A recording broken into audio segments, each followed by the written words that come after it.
حضرت بابا فرید الدین مسعود گنج شکر نے محبوب الہی خواجہ نظام الدین اولیاء کو نصیحت کرتے ہوئے فرمایا تھا. بابا فرید کے مرید ہیں حضرت محبوب الہی، اور حضرت بابا فرید فرمایا کرتے تھے کہ میرے جمال کا نام نظام الدین اولیاء ہے اور میرے جلال کا نام مخدوم علاء الدین علی احمد صابر کلیری ہے. تو حضرت بابا فرید نے نصیحت کرتے ہوئے فرمایا تھا، محبوب الہی کو کہا نظام الدین یاد رکھنا، جن لوگوں کے تمہارے اوپر حقوق ہیں ان کی ذمہ داریوں کو ادا کرنے میں کبھی کوتاہی مت کرنا. دوسری نصیحت یہ فرمائی تھی کہ اپنے دشمنوں کے ساتھ میں عفو و درگزر سے کام لینا، اپنے دشمنوں کو معاف کرنے میں دلچسپی لینا. اب ہوا یہ کہ محبوب الہی کی خانقاہ میں ایک شخص آ گیا، اس کے ہاتھ میں چھری ہے.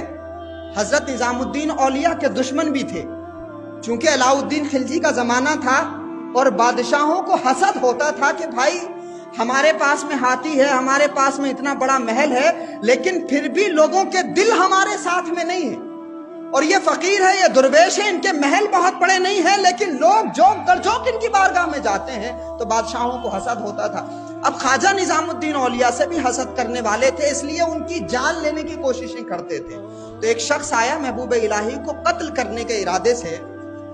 اب جب آیا تو مریدوں نے اس کو پکڑ لیا، اس کو دبوچ لیا اور نظام الدین اولیاء کے سامنے پیش کیا گیا. اس کو کہا حضور اس کے ساتھ میں چاقو ہے، اور ہم نے پوچھا تو یہ کچھ ارادہ اپنا بتا رہا تھا. حضرت محبوب الہی نے یہ نہیں فرمایا کہ اس کو قید خانے میں ڈالو. نظام الدین اولیاء اپنے مریدوں سے اس کی موب لنچنگ کروا سکتے تھے. محبوب الہی اپنے مریدوں کو اشارہ فرماتے تو اس کو قتل کر دیا جاتا، مار دیا جاتا. نظام الدین اولیاء ایک ایسی شخصیت ہیں کہ جنہوں نے دلی میں رہ کر پورے ملک کا نظام، اور اس وقت کا ہندوستان جہاں پر سری لنکا بھی شامل تھا، افغانستان بھی شامل تھا، بہت بڑا ہندوستان تھا، یہ آج کا ہندوستان نہیں.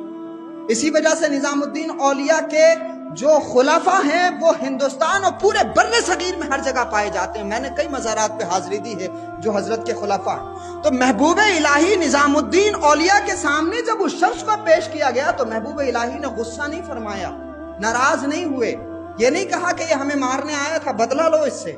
نظام الدین اولیاء فرماتے ہیں، کہا بھائی یہ ضرورت مند ہے، یہ حاجت مند ہے، ایسا کرو کہ اس کو کچھ درہم و دینار دے دو، اس کو راشن دے دو، یہ ضرورت مند ہے، اس کی ضرورت کو پورا کرو.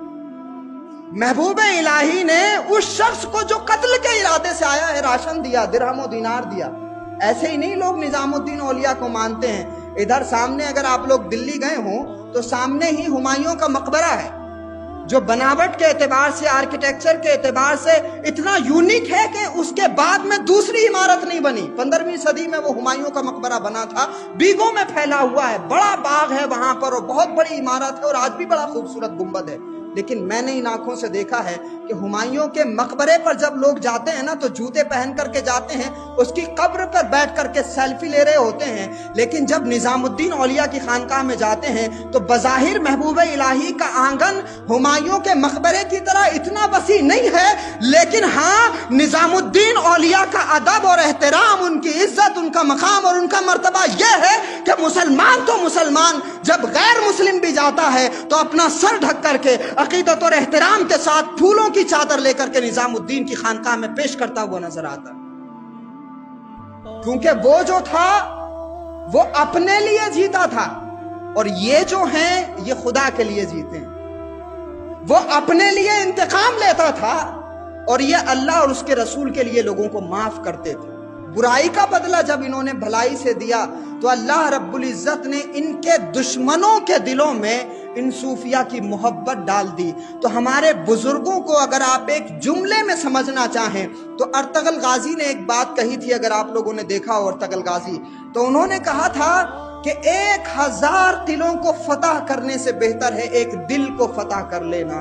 یہ نظام الدین اولیاء وہ ہیں جنہوں نے ایک دل فتح نہیں کیا، لاکھوں کروڑوں دلوں کو فتح کیا ہے اور فتح کرتے جا رہے ہیں. یہ سلسلہ ایسے ہی جاری رہے گا. یہ بابا صادق علی منیس اللہ چشتی وہ ہیں جنہوں نے ایک دل نہیں فتح کیا، ہزاروں لاکھوں دل فتح کیے ہیں، اور یہ سلسلہ قیامت تک اسی طرح سے جاری رہے گا. اگر آج لوگ ہندوستانی مسلمان مسلمانوں سے نفرت کرتے ہیں تو اس کی بنیادی وجہ یہ ہے کہ ہم اپنے بزرگوں کی روش سے ہٹ گئے، ہم اپنے صوفیہ کے نقش قدم سے ہٹ گئے، اور ہمارے اندر غیروں کو معاف کرنے کے جذبے کی بات تو دور رہی، ہم تو اپنے اسلامی بھائیوں کو معاف نہیں کر پا رہے، اور اسلامی بھائیوں کو بھی چھوڑیے، ہم تو ایک باپ کے ہو کر کے اپنے دوسرے بھائی کو معاف کرنے کا جذبہ اپنے سینے میں نہیں رکھ پا رہے۔